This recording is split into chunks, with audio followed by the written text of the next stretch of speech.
Bonjour à tous, c'est Paul Dam pour vous présenter un cours de biologie de la reproduction, la gestation.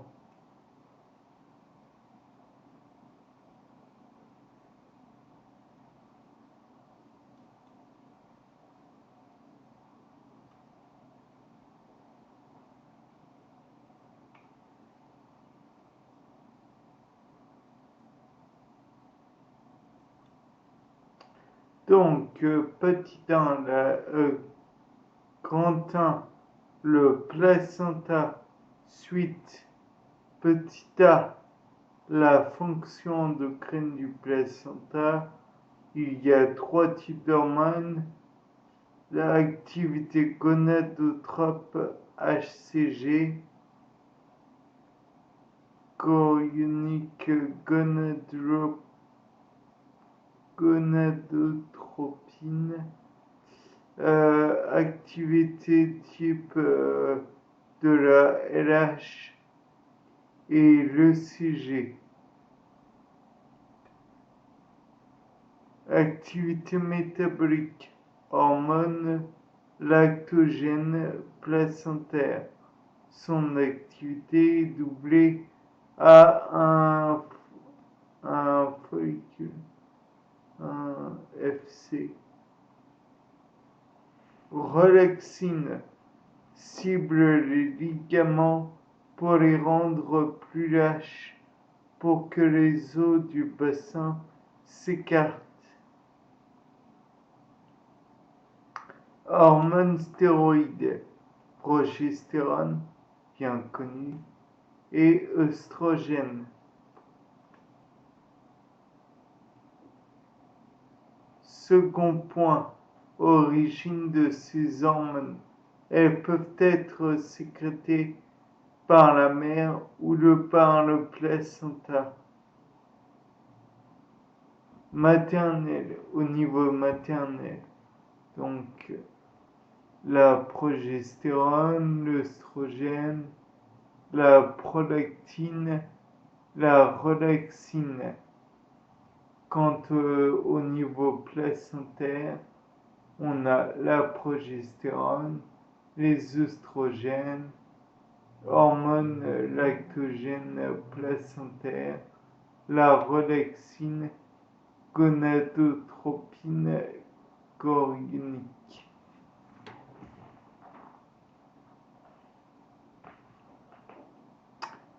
Petit schéma donc pour la progestérone.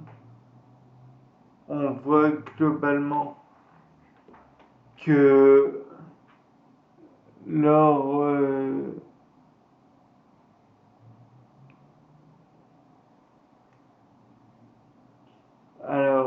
la progestérone est l'hormone phare. Elle est essentielle à la gestation. Progestérone, pro avant et gestérone, gestation. Sur le graphique, on peut lire Queen égale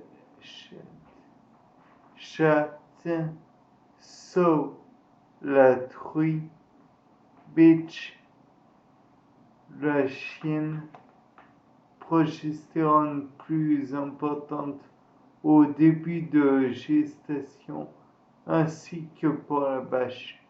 Cow, la vache. Ewe, you, c'est la brebis. Ma, la jument. Progestérone est plus importante à la fin, pique avant la parturition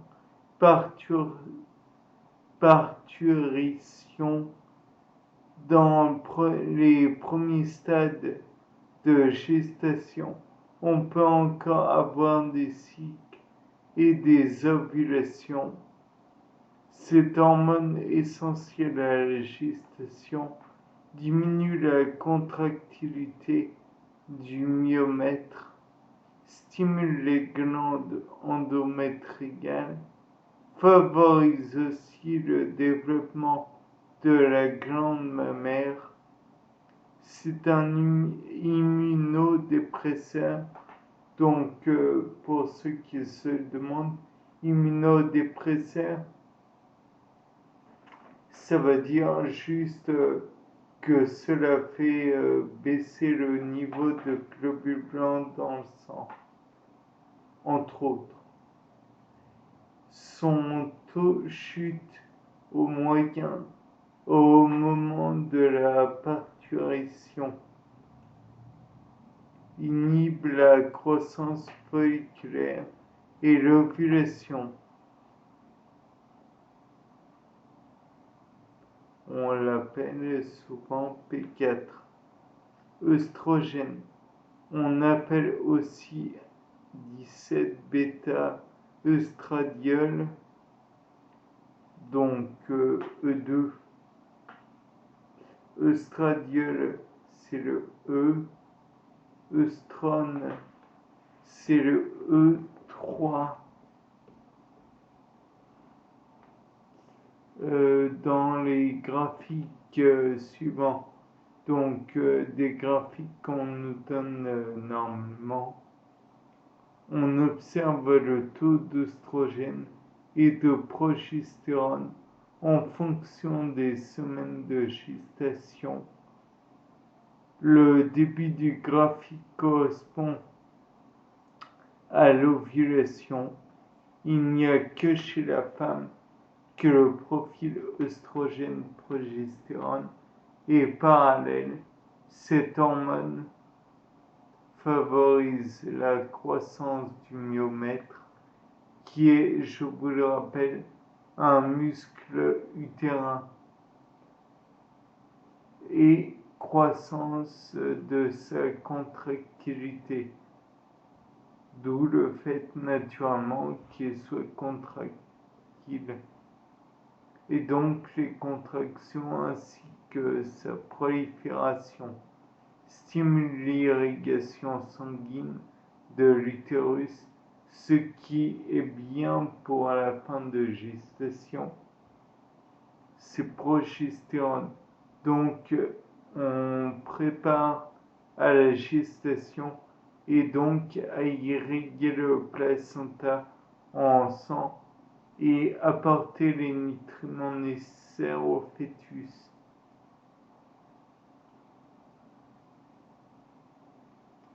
Favorise le développement mammaire. Donc là, c'est encore une étape subsidiaire parce que en fait, si les seins, les mamelles augmentent de volume, c'est que la mère se prépare physiquement à pouvoir allaiter son petit. Son taux augmente surtout en fin de gestation, sauf pour la femme. Mais on ne peut pas dire que les œstrogènes soient là uniquement pour déclencher la parturition. Par exemple, s'il domine la progestérone, on peut avoir les débuts de contraction et donc se rapprocher de la parturition. Prolactine. La prolactine a elle aussi des actions à différents niveaux. En effet, action lutéotrophique chez certaines espèces comme les rongeurs, la truie, stimule les sécrétions endométriales, favorise la sécrétion d'IGF, facteur de croissance décrit ci-dessous, favorise comme l'œstrogène et la progestérone le développement mammaire.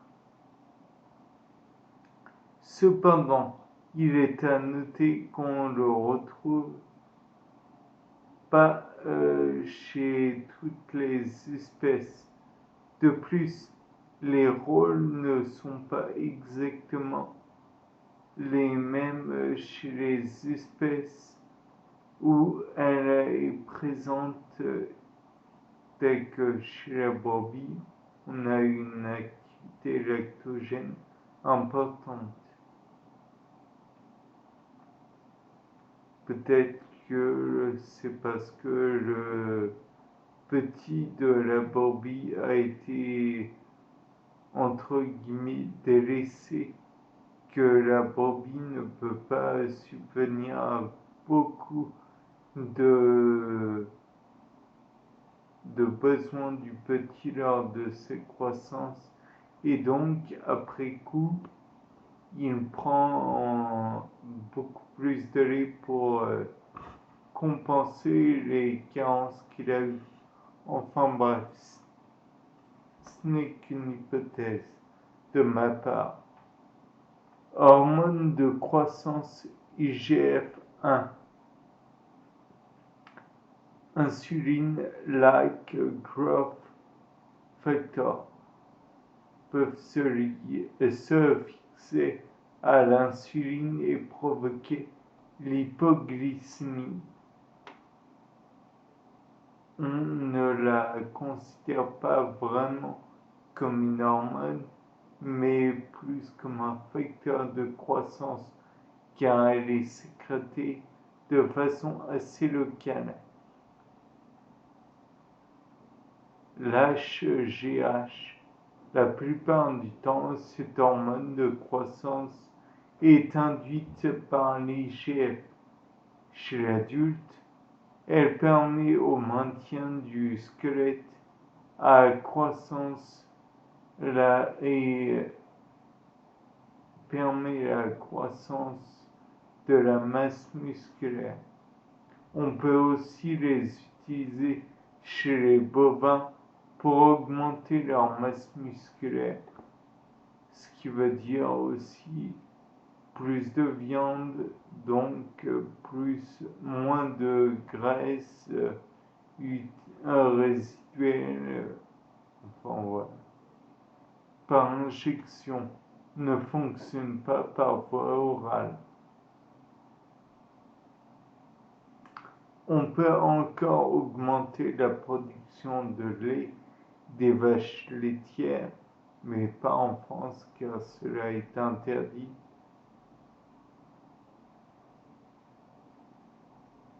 J'ai sauté une ligne. On peut encore les utiliser pour la production de lait quand l'animal est en lactation, donc quand il va avoir un petit. On l'utilise en effet aux USA pour augmenter la production de lait des vaches laitières, mais pas en France car cela est interdit. Souvent, il y a des traces de produits dans le lait qui est pour la consommation humaine. Donc, si on a des stéroïdes dans le lait, ça va pas le faire. Elle ressemble beaucoup à la prolactine. Gonadotropine. La LH est sécrétée par l'hypophyse et permet le maintien du corps jaune. L'HCG et l'ECG sont des gonadotrophines chorioniques qui prennent le relais de l'hypophyse chez la femme et la jument. La sous-unité alpha est la même chez la FSH, folliculostimulée. La LH et la gonadotrophine subémite. Cette hormone est très stable car ces deux sous-unités sont entrelacées. Les acides aminés qui les composent peuvent avoir aussi des glycolysations, ce qui va augmenter leur durée de vie dans le sang. En effet, ces sucres ralentissent l'activité des endopeptidases et exopeptidases qui dégradent les peptides, donc des protéines en somme. Ces glycosylations permettent à cette hormone de rester 24 heures dans le sang quand on l'injecte. Petit b, jeu de rôle materno-placentaire. Pour que la gestation ait lieu correctement, chez la lapine, il y a toujours besoin de l'hypophyse plus ovaire maternel. Chez la femme, le placenta produit de l'HCG pour stimuler la production de progestérone par la mère. On a alors plus besoin de l'hypophyse au bout d'un certain moment. C'est ce qu'on appelle le relais placentaire. Chez la rate, la femelle du rat, le placenta n'a même pas besoin de stimuler l'ovaire car il produit assez de progestérone pour la gestation. Chez beaucoup d'animaux, il n'y a pas de relais placentaire. L'alpaga, la chèvre, la chienne, la femelle du chameau, donc la chamelle, la chatte, la pine, c'est que confère le tableau précédent. Donc on nous montre un tableau, mais je ne peux pas vous le montrer moi. Néanmoins, non, il n'y a pas de titre. Relaxine. Elle permet la relaxation des ligaments pelviens, mais pas seulement. Pour permettre l'écartement des os. Elle permet aussi le relâchement du myomètre. Ceci permet un effacement du col. Elle a aussi un rôle de développement mammaire. La relaxine entraîne la rétention d'eau au niveau des ligaments qui va les assouplir et donc permettre un écartement des os entre eux. Petit c, exemple du kangourou. Ils ont une reproduction toute l'année.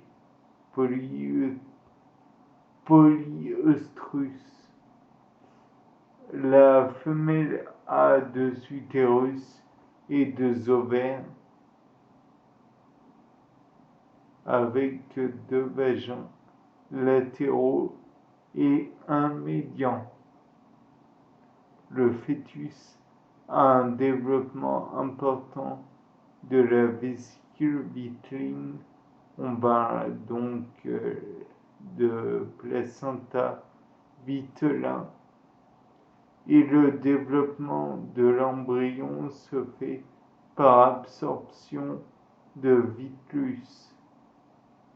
Quand le bébé naît, il fait 2 cm pour 1 gramme.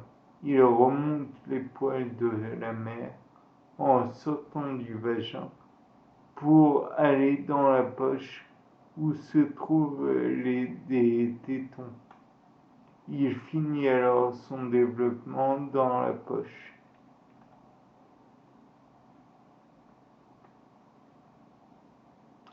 La progestation.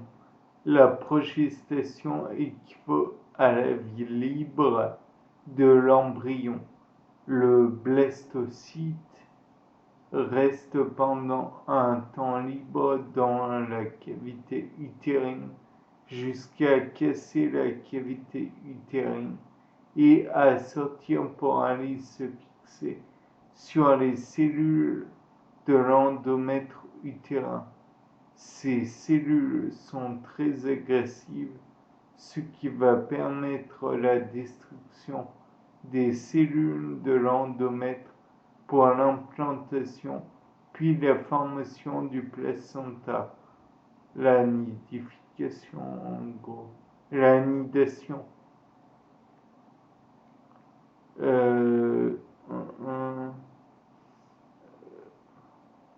L'entrée dans l'utérus se fait entre 2 à 5 jours après l'ovulation pour les différentes espèces étudiées et l'implantation dans l'utérus peut se faire bien plus longtemps après ou on peut ne pas avoir de progestérone, limitant fortement la possibilité du tissu utérin de recevoir le blastocyte. C'est pour cette raison que l'embryon doit alors absolument se faire connaître de la mère pour éviter qu'elle entre dans un cycle classique. Pour se manifester, il va sécréter de l'HCG.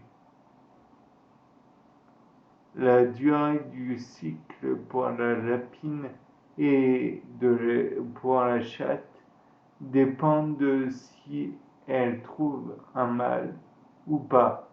Si elle ne trouve pas de mâle, il n'y a pas de cycle qui se fait ou même se termine.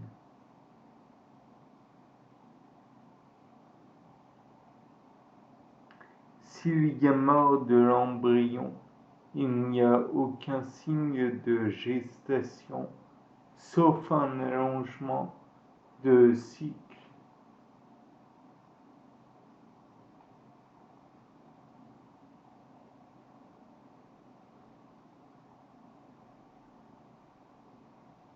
Du cycle de 28 à 30 jours, à 30 par exemple. Comme on l'a vu, la vie libre, vie en dehors du tissu utérin, est variable suivant les espèces et peut être longue de 10 jours jusqu'à un mois. Il est possible de récupérer les embryons par lavage utérin, flushing. On peut aussi avoir deux problèmes. Si la zone pellucide est un peu trop rigide, les embryons qui sont dedans finissent par se couper, donnant alors deux embryons qui vont être séparés par leur placenta ou alors un placenta et deux amnios, ce qui donne alors des jumeaux. Si on a un problème de nidation dans l'oviducte, cela peut mener à une gestation extra-utérine. Voir par exemple primum non nocere. Il y a des cas assez intéressants. La diapause embryonnaire, c'est un état où il y a un arrêt de développement. Pour le chevreuil, on a accouplement en juillet, août globalement, et l'éclosion du blastocyte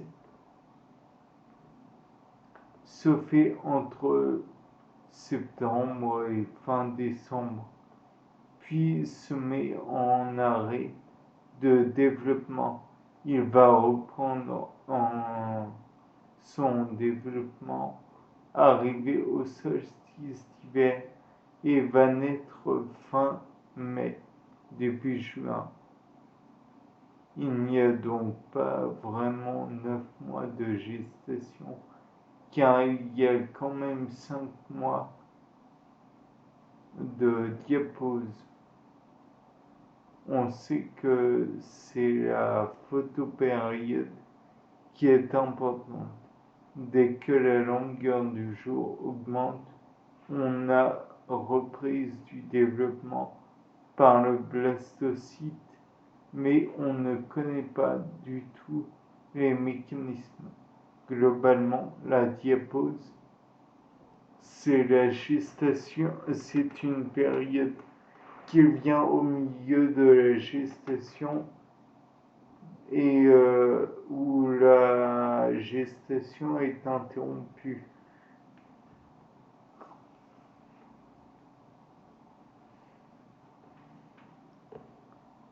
On retrouve ces diapauses chez le phoque, le blaireau, le vison, la martre.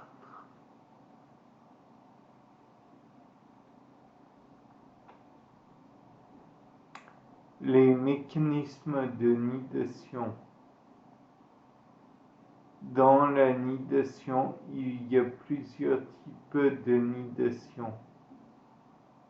Sur le positionnement du blastocyte, en effet, il peut être central et peu invasif, comme très invasif au contraire, dans la muqueuse, et est alors excentré.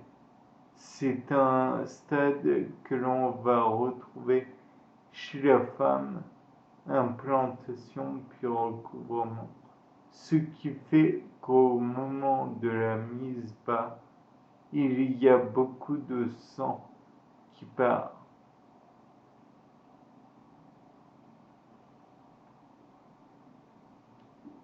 Ensuite, il faut voir la diapo. Ensuite, facteur de reconnaissance embryo maternel. Oui, parce que l'embryon, globalement, c'est un corps étranger, quoi. On a mesuré dans le sang la progestérone et la prostaglandine, F2-alpha, l'ocytocine. S'il n'y a pas de conceptus, tout est sécrété, ce qui va provoquer les règles, alors que sinon, il n'y a plus de progestérone et donc il peut y avoir gestation. L'interféron gamma existe chez les ruminants. Chez la truie, c'est le stradiol. Et on a la gonadotropine chorionique chez la femme et la jument. Concernant les autres espèces, on n'a pas d'informations.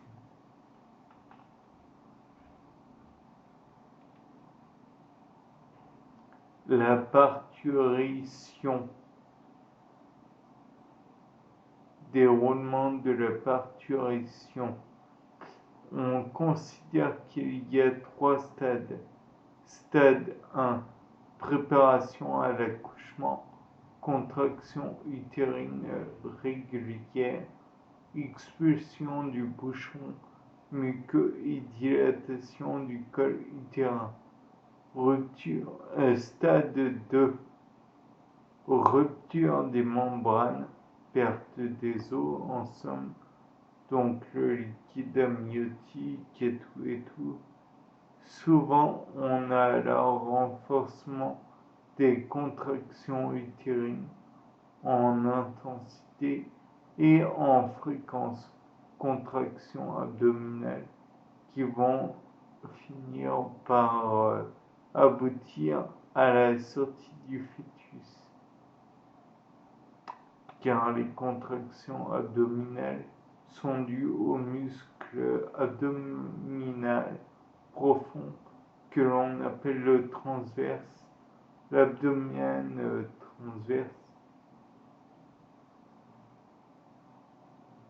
C'est un muscle qui joue un rôle pour les éternuements, pour l'évacuation des gaz intestinaux, etc.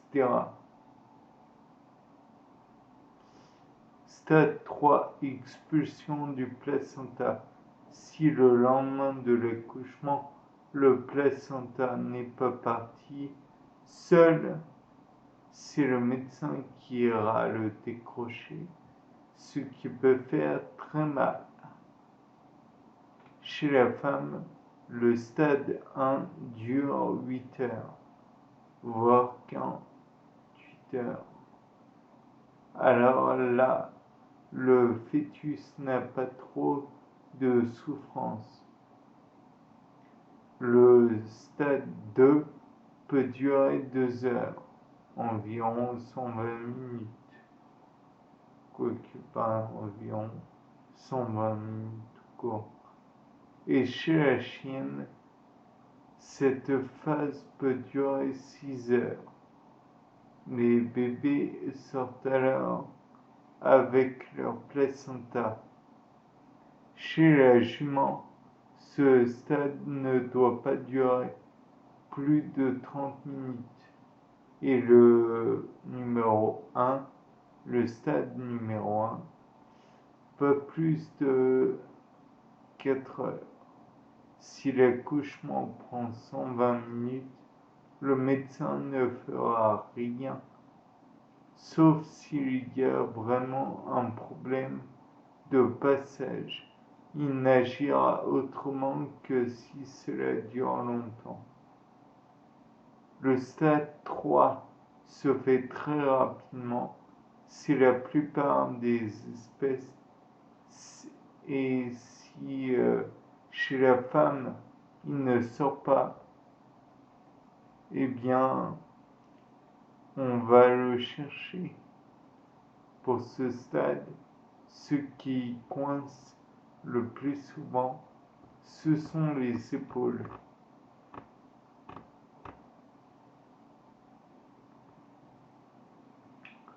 Contraction du myomètre utérin. Ces cellules sont couplées par des jonctions gap, ce qui permet un couplage des contractions, ce qui fait qu'on a toute une zone de l'utérus qui se contracte. Cette contraction se propage alors vers le bas et pas vers le haut. Ces cellules sont aussi lisses et se dépolarisent de façon régulière. Pacemaker.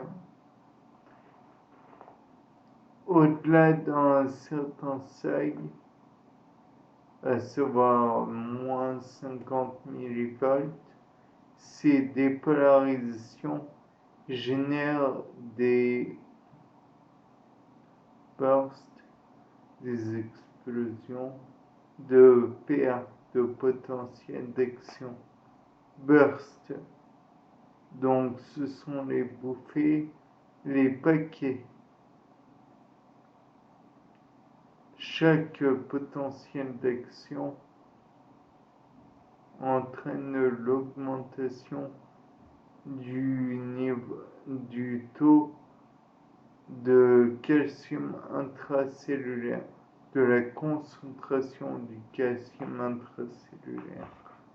Il se lie alors au site régulateur des myofilaments d'actine et de myosine, permettant l'activité ATPasique et entraînant la contraction de ces filaments.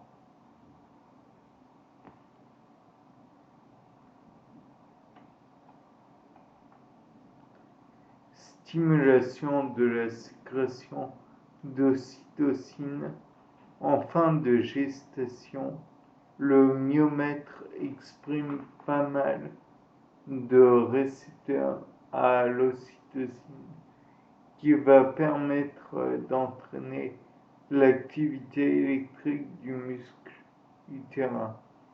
En effet, l'ocytocine est responsable de la dépolarisation. Si la fréquence des pulses d'ocytocine qui va déterminer la fréquence des contractions. On sécrète cette hormone quand on est stressé et aussi, quand on a un rapport sexuel. Les noyaux paraventriculaires reçoivent les informations de type ocytocine. On considère que si on fait un stimulus du col, on va avoir l'activation de cette voie qui va stimuler les neurones à ocytocine. Pour avoir la sécrétion d'ocytocine, il faut déjà que les contractions aient commencé. Pour déclencher la parturition, le médecin peut en privé stimuler l'accouchement par stimulation du col. Il faut savoir qu'une fois qu'un accouchement est déclenché, il est impossible de l'arrêter. Donc là, vous avez un schéma cadre noir.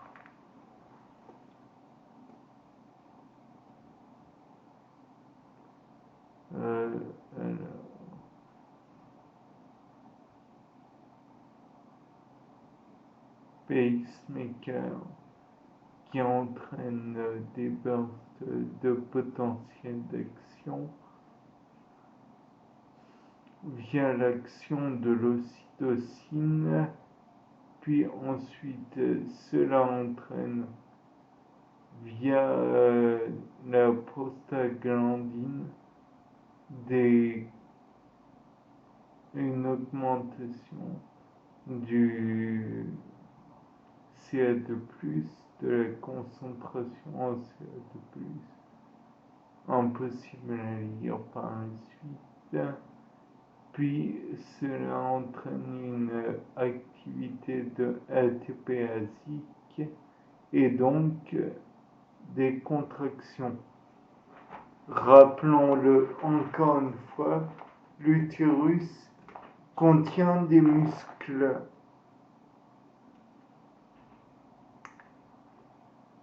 Alors, synthèse de la prostaglandine, elle est sécrétée par le placenta et a comme précurseur l'acide arachidonique, qui doit être un acide gras, genre C20 ou par là. L'augmentation du ratio œstrogène-progestérone stimule la production de prostaglandine.